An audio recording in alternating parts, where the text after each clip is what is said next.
Something is happening in 2025 that the world can't ignore. The shaking has begun. The signs are intensifying, and people are waking up.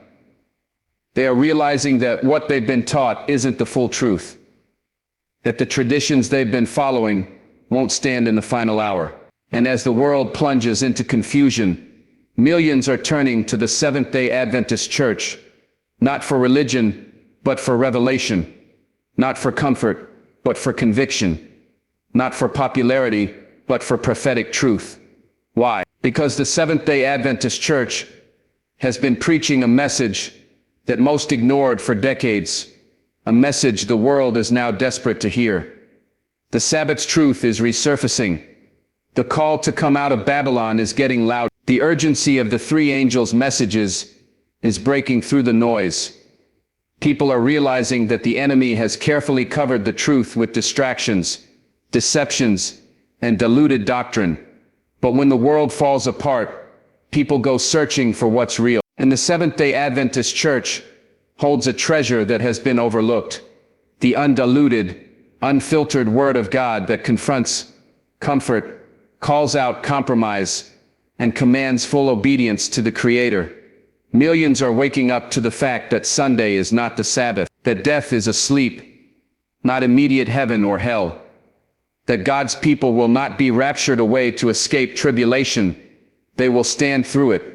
And this awakening is not emotional, it's prophetic. The world is tired of watered-down religion that preaches grace without obedience, sermons without sacrifice, and worship without reverence. They are tired of churches that entertain but don't prepare. They are tired of messages that tickle ears but don't transform lives. So they are searching for a faith that costs something, a faith that holds the line, a faith that stands on the Word, even when it's not popular. The Seventh-day Adventist Church isn't perfect, but the core truths it has been proclaiming are shaking the nations. The Sabbath, the sanctuary, the state of the dead, the second coming, the final judgment. These aren't just doctrines. They are divine alarms for a world on the brink. People are coming because they see prophecy unfolding right in front of them. Wars, rumors of wars, natural disasters, moral collapse, and political chaos. They see the handwriting on the wall. And when you start searching for answers, you can't ignore the voice that has been warning for generations. You can't unhear the call to return to the commandments of God and the faith of Jesus. Millions are not just joining a church, they are stepping into a movement that lifts up Jesus, keeps his commandments, and prepares the world for his soon return. This isn't about denominations, it's about destiny. God is gathering his people from every nation, tribe, and tongue, and he is calling them to remember what the world forgot. The world is waking up because prophecy is undeniable. The urgency is real, and the time is short. The final test is near, and God is raising up a generation that will stand in the fire without bowing to the beast. This movement is not slowing down, it's gaining momentum. Millions are turning to the Seventh-day Adventist Church because they are realizing it's not just another church, it's a prophetic voice for the final hour. The prophetic rise of the SDA Church, the Seventh-day Adventist Church, is not just another denomination, it is a prophetic movement, rising right on time. For years it has quietly preached unpopular truths, warning a world asleep in tradition. And now in 2025 the shaking has begun. People are watching prophecy unfold in real time, and their hearts are waking up. They are realizing that what the Adventist Church has been saying for decades was never about building an empire. It was about preparing a people. What the world once ignored, it can no longer deny. The rise of the SDA Church is not because of money, politics, or marketing. It's because prophecy is pulling it forward. The Bible is alive, and the messages long buried under comfort and compromise are now rising to the surface. The three angels' messages of Revelation 14 are roaring louder than ever before.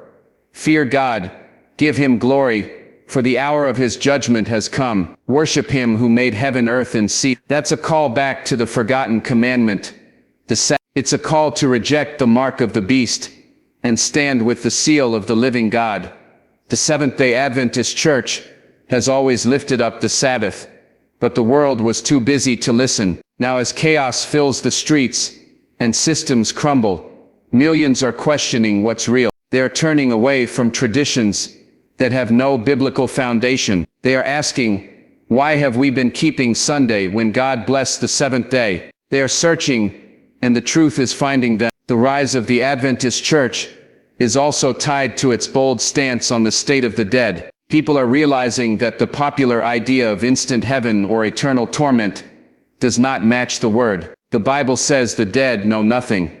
The dead sleep. And this truth is freeing many from fear and deception. It's removing the foundation of spiritualism and exposing the lies the enemy has used to control the masses. Another powerful reason for the rise of the SDA Church is the sanctuary message.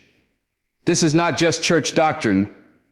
It's heaven's blueprint for salvation and the final judgment. The Adventist Church is the only movement that clearly explains where Jesus is now, what he is doing, and why his high priestly ministry in the heavenly sanctuary matters right now. The sanctuary explains the past, the present, and the future.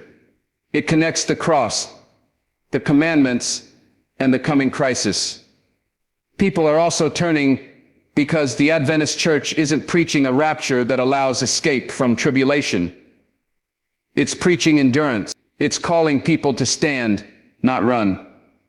The world is waking up to the reality that there won't be a secret escape before the time of trouble. God's people will go through it, not around it. They will need faith, courage, and the seal of God to survive the coming test. The prophetic rise of the SDA Church is not about numbers. It's about calling. It's about the fulfillment of Revelation's description of a people who keep the commandments of God and the faith of Jesus. It's not a perfect church, but it is a prophetic one. It's a movement that points people to Christ, not tradition. It's a voice crying out in the wilderness to come out of Babylon and return to the truth. In 2 Timothy, the world is finally paying attention, not because the Adventist Church changed its message, but because the world is changing and people are desperate for answers. The messages that were once rejected are now being embraced. Prophecy is no longer just future talk, it's present reality. And the prophetic rise of the Seventh-day Adventist Church is evidence that God's final warning is going out to all nations, tribes, tongues, and people. The time is now. The movement is rising. The call is clear. The question is, will you rise with it? Why millions are flocking to Sabbath truth? The world is waking up. People everywhere are beginning to question the traditions they followed all their lives. They're searching, they're digging, and they're discovering a truth that has been buried for centuries. The truth about the Sabbath. What was once dismissed as irrelevant or labeled just for the Jews is now being rediscovered as the heartbeat of God's law. Millions are flocking to this truth, not because it's popular, but because it's powerful. The Sabbath is not man's idea, it's God's command. It's not a cultural practice, it's a divine appointment. And in these last days, the Spirit of God is leading people back to what the world forgot. The Sabbath is more than just a day of rest. It's a sign. It's a weekly declaration that you belong to the Creator, not the counterfeit. It's a statement of loyalty, a symbol of worship, and a seal of relationship between God and His people. When God said, "Remember the Sabbath day to keep it holy," He wasn't offering a suggestion. He was giving a command that reveals who truly honors His authority. For centuries, the Sabbath was buried under the rubble of tradition. Sunday worship became the accepted norm, but people are now realizing that there is no biblical command to keep Sunday holy. It was never blessed, never sanctified, and never commanded by God. It was changed by man, enforced by church councils, and adopted by the masses. But now, as prophecy unfolds, people are stepping away from tradition and stepping into the truth. The Sabbath truth is rising because it answers the deep hunger for authenticity. The world is tired of watered-down religion. People want to know what God actually said, not what human systems decided. When they read the Bible for themselves, They can't unsee the fourth commandment. They can't explain it away. They can't erase it. It stands as a holy invitation to return to God's rhythm.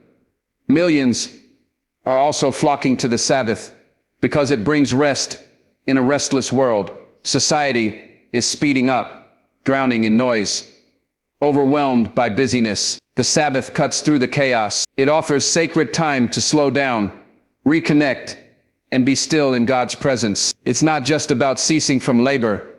It's about stepping into divine alignment. People are realizing that the Sabbath isn't a restriction, it's a gift. It's freedom from the endless demands of life. It's protection from the slavery of work without worship. But the Sabbath is more than just physical rest. It's a weapon in the final battle of worship. In Revelation, the last great test will revolve around worship. Who you worship, how you worship, and when you worship. The Sabbath is at the center of that test. It's the dividing line between those who follow God's word and those who follow man's traditions. The enemy has worked hard to hide this truth because he knows that those who honor the Sabbath are standing in opposition to his counterfeit system. People are waking up to the reality that the Sabbath is not just about the past, it's about the future. Isaiah 66 says that in the new heaven and the new earth, from one Sabbath to another, all flesh shall come to worship before me. The Sabbath is eternal. It was there at creation. It was kept by Jesus. It was honored by the early church, and it will be celebrated in eternity. The Sabbath is not a Jewish tradition. It is a kingdom principle. Millions are not flocking to Sabbath truth because it's easy. They're coming because it's right, because their hearts are being stirred, because the Spirit is leading them. They are finding joy, freedom, and purpose in the day God made holy. And they are discovering that when you honor the Sabbath, you're not just keeping a day, you're honoring the God who made it. The Sabbath is rising, the truth is spreading, and the invitation is open. Will you remember what the world forgot? Why the Sabbath has become the final battlefield. The battle at the end of time is not going to be about weapons, governments, or military power. The final battle will be about worship, who you worship, how you worship, and when you worship. This is why the Sabbath has become the final battlefield. It's not just about a day. It's about authority. It's about allegiance. It's about whether we obey the voice of God or the traditions of men. And the Sabbath stands as the ultimate test of that allegiance. From the very beginning, Satan has wanted what belongs to God, worship. He does not fear empty religion. He fears true obedience. And the Sabbath is a direct, visible sign of who we truly serve. God said in Exodus 31:13, "My Sabbath you shall keep, for it is a sign between me and you throughout your generations." The Sabbath isn't just a day of rest. It is a covenant sign between the Creator and his people. Satan has worked overtime to hide this truth. He introduced a counterfeit day of worship, enforced it through history, and buried the true Sabbath under layers of tradition. But in these last days, God is pulling back the curtain. People are waking up. They're realizing that Sunday worship, though deeply rooted in tradition, has no biblical authority. The Sabbath that God blessed, sanctified, and commanded is the seventh day, not the first. This is why the Sabbath is the final battlefield. It is the commandment the world has tried hardest to forget. It is the one God told us to remember. It's not a coincidence that the one commandment starting with remember is the one most have ignored. The devil knew that if he could erase the Sabbath from the hearts of people, he could blur the line between true worship and false worship. The Sabbath issue cuts through all excuses and forces us to confront one question. Who has the right to tell me how to live? If God is the Creator, he has the right to establish the day of worship. If man can change that day, then man is claiming authority over God. That is why this issue is bigger than a calendar. It's a throne issue. Who sits on the throne of your heart? Whose authority do you submit to when the pressure comes? Revelation 13 and 14 reveal that the end-time crisis will center on forced worship. The mark of the beast is all about who you choose to obey. The Sabbath is God's sign of his authority, while Sunday will stand as the sign of man's authority. When laws are passed that contradict God's command, the decision will become clear. Will you follow the crowd or will you stand with the remnant? The Sabbath isn't just about personal devotion. It's about public declaration. In the last days, it will be a line in the sand. It will reveal who has settled in their hearts to follow God no matter what. The Sabbath will separate those who have a form of godliness from those who walk in real obedience. It will not be a side issue. It will be the centerpiece of the final test. People who once dismissed the Sabbath as irrelevant are now realizing it is at the core of Revelation's final message. God is calling his people to come out of Babylon, out of confusion, and to return to his commandments. And at the heart of that call is the Sabbath, the day that reminds us we belong to the Creator. This is why the Sabbath is the final battlefield, because it forces us to choose. It confronts our comfort. It reveals our loyalty. And in the last moments of Earth's history, those who honor the Sabbath will not just be keeping a day. They will be standing as living witnesses that God still reigns. The final battle is here, and the Sabbath is at the front line. The question is, which side will you choose? SDA teachings that are changing the world. The Seventh-day Adventist Church isn't just another voice in the crowd. It's a prophetic movement that has been quietly shaping lives and challenging traditions for generations. In 2025, people across the globe are finally taking notice. Why? Because the world is in crisis, and the popular answers are falling apart. People are searching for truth that's deeper than tradition, more solid than emotion, and more urgent than feel-good religion. They are discovering that some of the core teachings of the SDA Church are not just doctrines. They are life-altering, world-shaking, and eternally significant. One of the most powerful teachings changing the world is the Sabbath truth. The Seventh-day Adventist Church has boldly stood on the unshakable reality that the seventh-day Sabbath, from Friday sunset to Saturday sunset, is still God's holy day.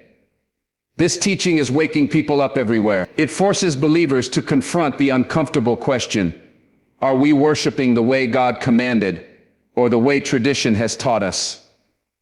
The Sabbath exposes counterfeit worship and calls people back to the rhythm of creation itself. In a world drowning in busyness, the Sabbath offers divine rest. But more than that, it demands a choice of allegiance. Another teaching transforming lives is the truth about the state of the dead. The SDA Church stands firmly on what the Bible actually says: the dead are asleep. They are not floating in heaven, burning in hell, or speaking from beyond the grave. This truth is liberating people from centuries of fear, false hope, and spiritual deception. It unmasks the foundation of spiritualism and leaves no room for satanic manipulation through so-called messages from the dead. In a world obsessed with ghosts, ancestors, and psychic mediums, this biblical teaching brings clarity, comfort, and protection. The Adventist Church's understanding of the sanctuary is another teaching shaking the foundations of modern Christianity. Many churches talk about Jesus dying on the cross, but few talk about where Jesus is right now and what he is doing. The sanctuary message reveals that Jesus is our high priest, ministering in the heavenly sanctuary, in the final phase of the plan of salvation. This teaching pulls the curtain back on heaven's ongoing work, showing that God's judgment is real, personal, and already underway. It gives urgency to the times we live in and calls people to get their lives in order, not tomorrow, but today. One of the most impactful SDA teachings is the complete rejection of the secret rapture theory. Unlike popular evangelical teaching, Adventists know that God's people will not escape tribulation. They will stand through it. This message is preparing a generation to endure, not to run. It is raising up spiritually strong believers who are ready to face persecution, not fantasize about escape. It's a message that builds spiritual backbone. The three angels' messages of Revelation 14, which the SDA Church has been proclaiming for decades, is also changing the world. This is not just a prophecy, it is heaven's final warning. Fear God. Give him glory. Babylon is fallen. Come out of her. Do not accept the mark of the beast. These messages are confronting the global systems of deception and calling people to return to God's commandments and the faith of Jesus. The Seventh-day Adventist Church is not just preaching these truths, it is living them. Health reform, education, mission work, disaster relief. The church's influence touches lives practically and spiritually. It's a church that's actively preparing people for the soon return of Christ, not just entertaining them with smooth sermons. People are waking up because they're tired of half-truths. They want the whole word. They want teachings that prepare them to stand in the last days. They want a faith that means something, costs something, and holds on to something eternal. And the SDA Church, despite its imperfections, is delivering that. These teachings aren't just changing the world. They're saving lives, waking souls, and calling people to step out of deception into God's marvelous light. The question is, when truth knocks on your door, will you open? The final warning. Millions are listening now. The final warning is no longer distant. It's happening now. It's not something waiting in the future. It's echoing across the world in this very moment. Millions are finally tuning in, their hearts stirred, their spirits unsettled. The final call from heaven is breaking through the noise of politics, entertainment, and religious traditions. It is no longer a silent warning whispered in the background. It's a thunderous cry ringing across nations, churches, and homes. The message is clear. The hour of God's judgment has come. The decisions we make now will determine our eternal destiny. For years, the final warning has been preached, but few listened. Many ignored it. Some dismissed it as fanaticism. But now, as prophecy unfolds right in front of us, the world can no longer pretend it doesn't hear. Wars, natural disasters, moral collapse, and spiritual confusion are shaking the foundations of everything people once trusted. And as the old systems crumble, people are beginning to ask the right questions. What is truth? What really matters? Where do I stand? The final warning is not complicated. It is straight from the heart of God. Fear God. Give Him glory, for the hour of His judgment has come. Worship Him who made heaven and earth. That's the call. It's not just an invitation. It's a command. God is calling the world back to Himself, back to His commandments, back to the Sabbath, back to real obedient worship. The warning is not about church membership. It's about loyalty. It's about who we will follow when the pressure comes. Millions are listening now because the world is waking up to the great deception. The enemy has skillfully replaced God's truth with man-made traditions. Sunday has been lifted up as a counterfeit Sabbath. False teachings about the state of the dead have allowed spiritualism to deceive the masses. The rapture theory has lulled people into false security. But the final warning tears through these lies and calls people to stand on what is written, not what is popular. The final warning is not just about information. It's about transformation. It is heaven's last attempt to prepare a people who will stand in the final crisis. It is a call to come out of Babylon, to separate from systems of confusion and compromise, to live fully surrendered lives in obedience to God's word. It is not a soft message. It is urgent, sharp, and life-changing. God is raising up voices in these last days, men and women who will not water down the truth to gain followers, people who will preach the straight message, even when it costs them. The final warning is not hidden. It's not exclusive to theologians. It's in the open, written in Revelation, blazing across pulpits, social media, and street corners. Millions are finally listening because their souls know this is not just another sermon. This is life or death. The final warning draws a clear line, the seal of God or the mark of the beast, obedience or rebellion, true worship or counterfeit worship. And the key issue is the Sabbath, the day God commanded versus the day man created. The Sabbath will be the final test. The day you honor will reveal the throne you worship. God's mercy is still open. His arms are still reaching, but the window is closing. The final warning is not meant to scare. It is meant to save. It is God's love pleading with a dying world to choose life, to choose Him, to stand firm when the final storm breaks. Millions are listening now. Prophecy is no longer a future possibility. It's a present reality. The question is not whether the warning is sounding. The question is, are you listening? Are you ready to stand? The final call is here. The time to decide is now. The faith of Jesus and commandment keeping is the end-time standard. When the dust settles in the final battle, it won't be church titles, traditions, or popularity that will matter. The Bible is crystal clear about what will define God's people in the last. Revelation 14:12 says, "Here is the patience of the saints. Here are they that keep the commandments of God and the faith of Jesus." This is heaven's end-time standard. It's not about man-made religion. It's not about convenience. It's about unwavering obedience and unshakable faith. It's about a people who will not bow to the beast or bend to public pressure. It's about those who will hold both the law and the gospel in perfect harmony. The faith of Jesus is more than just believing he existed. It's living as he lived, trusting as he trusted, and obeying as he obeyed. Jesus didn't come to do away with the law. He came to magnify it and fulfill it. He said, "If you love me, keep my commandments." Jesus was the perfect example of law-keeping, combined with total dependence on his Father, and in the end his followers will walk the same path. They will not keep the commandments to be saved. They will keep them because they are saved. Love and loyalty will drive their obedience. The world today is saturated with messages that try to separate faith from obedience. Many preach grace but leave out God's law. They teach salvation but dismiss sanctification. But the end-time standard doesn't separate what God has joined together. The faith of Jesus and commandment keeping walk hand in hand. You cannot have one without the other. Commandment keeping is not about earning favor. It's about showing allegiance. It is the visible sign of who you worship. And in the final conflict, worship will be the dividing line. Whose authority will you honor? Whose day will you keep? God's commandments are not just rules. They are the foundation of his government. They reveal his character, his priorities, and his rightful place as creator. At the heart of the commandment issue is the Sabbath. The Sabbath stands as the eternal sign that God is the creator and that he alone is worthy of worship. In a world that has replaced the seventh day with man-made traditions, the faithful will stand boldly for what God wrote in stone. They will keep the Sabbath, not because it's easy, but because it's right.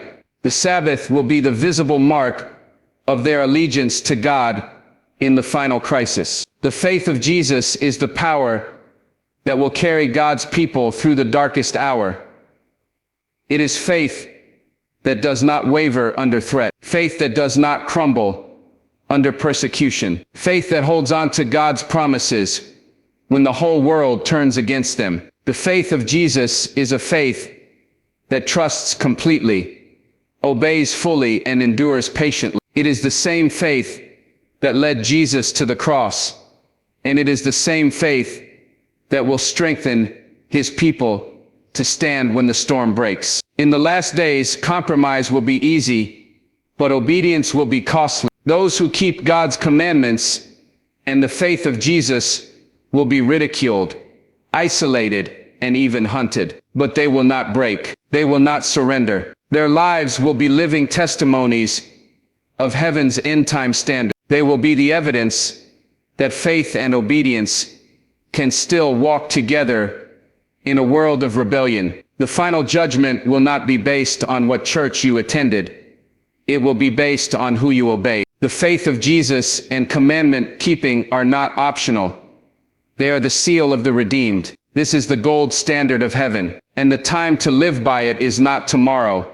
It is now. Will you be among those who stand? Will you hold the faith and keep the commandments when the final test comes? The decision is yours. The time is now.